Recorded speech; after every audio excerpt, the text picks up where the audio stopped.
अस्सलामुअलैकुम। क्या हाल हैं आप सबके? उम्मीद है सब खैर खैरियत से होंगे। अल्लाह ताला हमेशा हम सबको अपने हिफ्ज़ व अमान में रखे, आमीन सुमा आमीन। ये जनाब क्या बन रहा है? जुमे वाले दिन मैंने बनाया था कब्सा, और वो बनाया था शान कब्सा मसाला से। और मेरी तो यही राय है, अगर आपने ओरिजिनल कब्सा खाना है तो आप लोग ये मसाला बिल्कुल यूज़ ना करें। मुझे और मेरी बेटी को तो खैर पसंद आए थे चावल, यानी मुझे मीडियम पसंद आए थे। हस्बैंड साहब को बिल्कुल भी पसंद नहीं आया, उन्होंने कहा इन्होंने तो कब्से को बदनाम कर दिया। और बेटी साहिबा जो है उसको तो चावल किसी भी फॉर्म में मिल जाए अच्छे थे, बहरहाल अच्छे थे, खाने के काबिल थे, बुरे नहीं थे। लेकिन जो मीडियम मीडियम खा सकते हैं, पसंद करते हैं इस तरह का कब्सा, वो ज़रूर शान का ये कब्सा मसाला ट्राई करें, जो सऊदीया में मिलता है। शायद पाकिस्तान में भी मिलता हो, मैंने यहीं सऊदीया से ही लिया था। उसमें मैंने कुछ भी अपनी तरफ से नहीं किया, जो उन्होंने पैकेट पे लिखा हुआ था उसी तरह किया है। यार इतनी मसरूफियत है, सामान भी पैक करना है और सब कुछ करना है पाकिस्तान जाने के लिए, इसलिए कल मैं व्लॉग भी शेयर नहीं कर सकी। बाहर भी जाना था, आखिरी फ्राइडे था, वीकेंड था हमारा पाकिस्तान जाने से पहले, तो जाना भी ज़रूरी था। छोटी छोटी कई चीज़ें थी जो चाहिए थी, तो व्लॉग भी नहीं मैं डाल सकी, जिसका मुझे बहुत अफसोस है। एक आदत सी पड़ जाती है कि आपने रोज़ ये काम करना है, और जब ना हो तो बेचैनी सी रहती है। उन्होंने तो खैर लिखा हुआ था कि प्याज को आप काट कर डालें, लेकिन मैंने चॉप कर लिया। इतनी थकावट हो जाती है सारा दिन काम कर कर के। बाज़ों का ज़ाहिर है लेडीज़ में तो हार्मोनल चेंजेस भी 100 तरह की होती हैं। अल्लाह ताला ने हमारी बॉडी इस तरह बनाई हुई है, तो ख़ास दिनों में या ख़ास मौक़ों पर पूरा महीना ही हार्मोन्स का उतार चढ़ाव चलता रहता है, जिसकी वजह से कभी तो बंदा बहुत ज़्यादा फ्रेश होता है और कभी जो है सुस्ती का मारा होता है।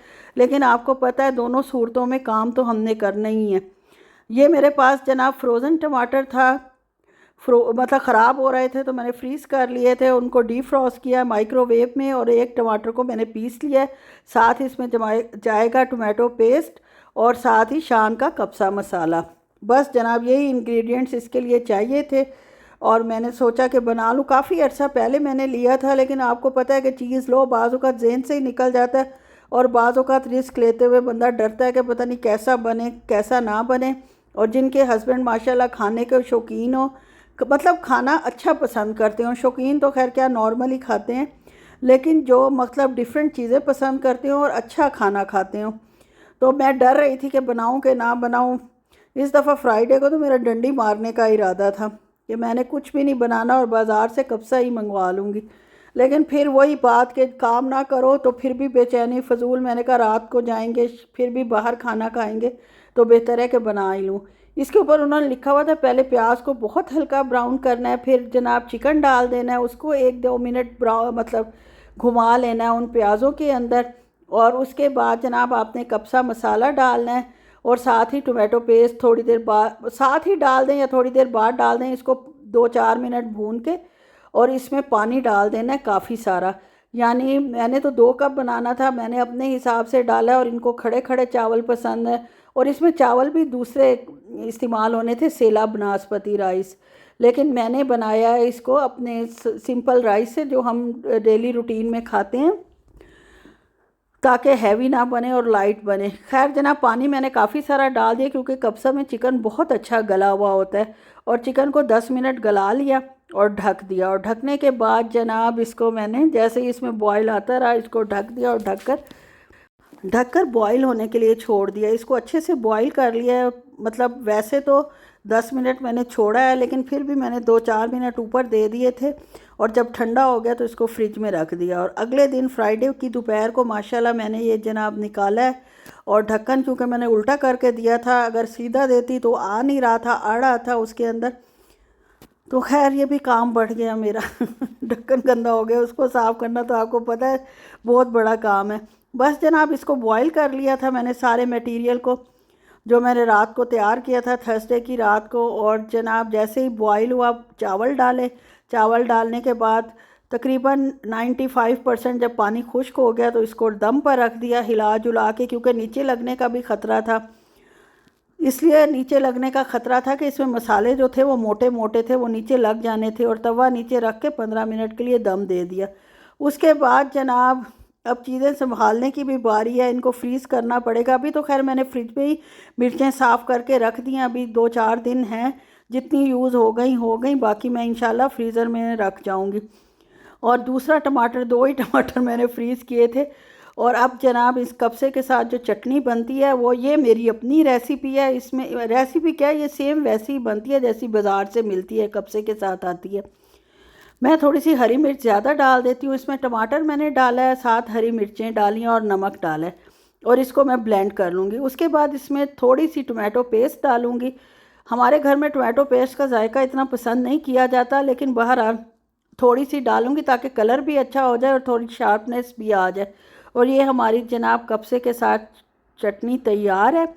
बस इसमें जनाब यह है आपको टमाटर, टमाटो पेस्ट, नमक और हरी मिर्चें, उसको फ्रिज में रख दिया और जनाब सफाई शुरू हो गई। जब तक दम आएगा तब तक माशाल्लाह मैं जो हूँ सारा अपना सिंक वगैरह और काउंटर और हर चीज़ साफ़ कर लूँगी। फ्राइडे है तो बंगाली ने भी आना था। व्लॉग तो मेरा 2 दिन लेट जा रहा है, बस ऐसे ही होता है यार, इतना माशाल्लाह रेगुलर मेरा काम होता है, एक आध दिन का गैप बीच में आ जाना चाहिए। मेरे हस्बैंड तो कहते हैं एक दिन की छुट्टी अपने लिए खुद रख लो, लेकिन वो आदत ऐसी पड़ी हुई होती है, बेचैनी शुरू हो जाती है कि जैसे एक चीज़ की आदत हो जाए और करो ना। खैर जनाब कोई तक अल्लाह खैर करे, आपको मेरा ये व्लॉग इंशाल्लाह ज़रूर पसंद आए। और कब से कि मैं आपको रिव्यू भी दे दिया है कि ना बुरा था ना अच्छा था। मेरे लिहाज से बेटी के लिए बहुत अच्छा था और हस्बैंड साहब के लिए बिल्कुल बुरा था। इट मीन्स ये दरमियाना था। इसलिए आप ज़रूर ट्राई करें घर में और आपको मज़ा भी आएगा इंशाल्लाह। मेरे ख़्याल में मटन में ये ज़्यादा बेहतर जायका देगा या बीफ में। चिकन में भी खैर ओके था और चटनी के साथ खैर खाया गया, बहुत मज़ा आया। अब इसकी आप फाइनल लुक देखें, फुल फ्लेज ये तैयार हो गया। और उसके बाद जनाब मैं स्टोर में आई हूँ, जो सामान लेके जाना था बच्चों के लिए ज़्यादा 80% सामान तो माशाल्लाह मेरी नवासियों का है। अल्लाह उन्हें ज़िंदगी दे और उनकी किस्मत बहुत अच्छी करे और माँ बाप के लिए भी बहुत अच्छी साबित हो इंशाल्लाह, माँ बाप की आंखों की ठंडक बने इंशाल्लाह। और ये जनाब छोटी छोटी चीज़ें जो हैं टॉयज़, खैर छोटी तो इस लिहाज से अंदर से बेशक छोटी हो लेकिन डब्बे बहुत बड़े हैं। तोबा, मैंने कहा इनको निकाल के मैं रखूँ एक जगह पे, फिर अक्सर चीज़ें मैं भूल भी जाती हूँ। उसके लिए जगह बना रही थी तो ये इस्त्री पड़ी थी जो मैंने स्टीम आयरन लेने से पहले हमारी थी, वो पड़ी हुई थी। मैंने कहा शायद खाली है या कुछ है, लेकिन थी अंदर पड़ी हुई। और हस्बैंड साहब को मैंने कहा इसका क्या करना है, कहते करना क्या है, जैसे पड़ी है पड़ी रहने दो, कभी ज़रूरत पड़ सकती है। मैंने कहा ठीक है जनाब, ज़ाहिर है चलती हुई चीज़ बंदा बेकार थोड़ी कर सकता है, कोई फ्री में तो नहीं ली हुई। ये पिज़्ज़ा सॉस भी इस दफ़ा लेके जा रही हूँ मैं, क्योंकि ये जो मेरी बेटी है माशाल्लाह बड़े वाली, उसको मेरे हाथ का पिज़्ज़ा बहुत पसंद है और ज़रूर बनवाती है जब भी आती है। तो वहाँ से तो वहाँ का जायका भी अच्छा होगा, लेकिन मेरे पास पड़ी थी तो मैंने कहा ले लेती हूँ। और ये जनाब कोई हमारे घर खाने पे आया था और ये सेट दे गया था, वाटर सेट। अब जनाब मैंने इसको हिलाया तो मुझे ऐसा लगा कि जैसे ये टूट गया है, टूटा हुआ है अंदर से। खैर मेरी वजह से ही टूटा होगा, हमारी शिफ्टिंग में इधर उधर से जब पार्टियां होती थी तब ये सारे रौनक मेले होते थे। अब तो ना पार्टियां होती हैं, सारी फ्रेंड्स मेरी चली गई, जो एक दो हैं बस उनसे मुलाकात भी इसी तरह साल में 1-2 दफ़ा ही होती है। खैर जनाब मैंने इसको अच्छी तरह चेक किया, खोल के देखा तो अल्हम्दुलिल्लाह अल्हम्दुलिल्लाह इसमें से कुछ भी टूटा हुआ नहीं था। यानी ये भी फेंकने वाली चीज़ नहीं थी, माशाल्लाह संभाल के रखने वाली थी और उस जगह खाली होना नामुमकिन था। खैर जनाब अच्छी तरह 6 के 6 गिलास मैंने निकाल के देखे। पता नहीं मुझे टूटे हुए की साउंड कहाँ से आ रही थी, या तो ये आपस में टकरा रहे थे या कुछ हो रहा था। खैर इनको भी वापस अपनी जगह पर वैसे का वैसे ही रख दिया, जो जगह मैं बना रही थी कि मैं जगह बनाऊं और सामान समेटूं ताकि मुझे फिर बाद में मसला ना हो। पिछली दफ़ा भी मैं 2-4 चीज़ें भूल गई थी, सामान हो ही इतना ज़्यादा जाता है, छोटी छोटी चीज़ करते हुए भी तो इकट्ठा इतना ज़्यादा हो जाता है। जो लोग जाते हैं पाकिस्तान माशाल्लाह वो मुझे बताएंगे कि थोड़ा थोड़ा करते ही कितना सामान हो जाता है और वज़न को काबू में रखना कितना मुश्किल हो जाता है। और ये देख लें जनाब, ये मशीन मैंने एक ख़रीदी है अपने लिए, ये फूड फैक्ट्री है, छोटे साइज़ की चॉपर के लिए बहरहाल ख़रीदी गई है। उसके लिए अब टिश्यूज़ को इधर उधर करके जगह बनाती हूँ और रखूँगी। फ़िलिप्स की मशीन है, अभी मैंने यूज़ नहीं की, इंशाल्लाह आके करूँगी तो इसका रिव्यू भी दूँगी। फ़िलहाल वो उसकी जगह बना लिया, टिशू उठा के मैंने रख दिया। ये भी बेचारी इधर उधर रुल रही थी। ये हस्बैंड साहब के लिए स्टीवियाना लिए जो लेके जाने हैं, इनको भी डब्बे फेंकूँगी तभी ये आएंगे, वरना डब्बों के साथ तो बहुत जगह घिरती है, बहुत ज़्यादा जगह घिर जाती है। खैर यही सब कुछ करूँगी। अब 2-4 दिन जो है मेरा यही व्लॉग समेटने समाटने का और पैकिंग का ही आएगा। खैर देखें, इंजॉय करें, इंशाल्लाह अल्लाह करे आपको मज़ा आए देख के, अल्लाह ताला करे। ओके जी, यहीं तक था मेरा व्लॉग। अल्लाह हाफिज़।